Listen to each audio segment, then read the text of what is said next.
Ito nga po't nagluto po ako ng daing na dalagang bukid at saka ito pong scramble egg at saka tuyuta. Ayan po. Partner po yan dito sa sinangag. Magluluto po ako ng sinangag na kanin. Ayan. Ito nga po't nagsasangag ako ng kanin. Nag-scramble egg muna ako. Ayan. Tapos lalagyan po ng garlic toasted.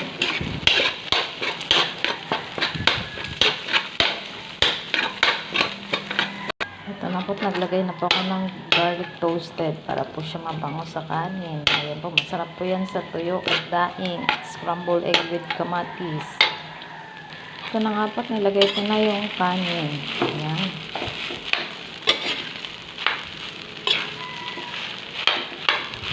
Ayan, napakasarap na po ito. I-partner doon sa mga tuyo. Ito na nga po, luto na ang ating sinangag. Yan. Ito na po, naghain na po ako. Ayan na po. Ayan. Daing, toyo, scrambled egg with may kamatis, and fried rice with egg and garlic. And then, coffee. Ayan po. Ang almusal sa agahan. Maraming salamat. Bye.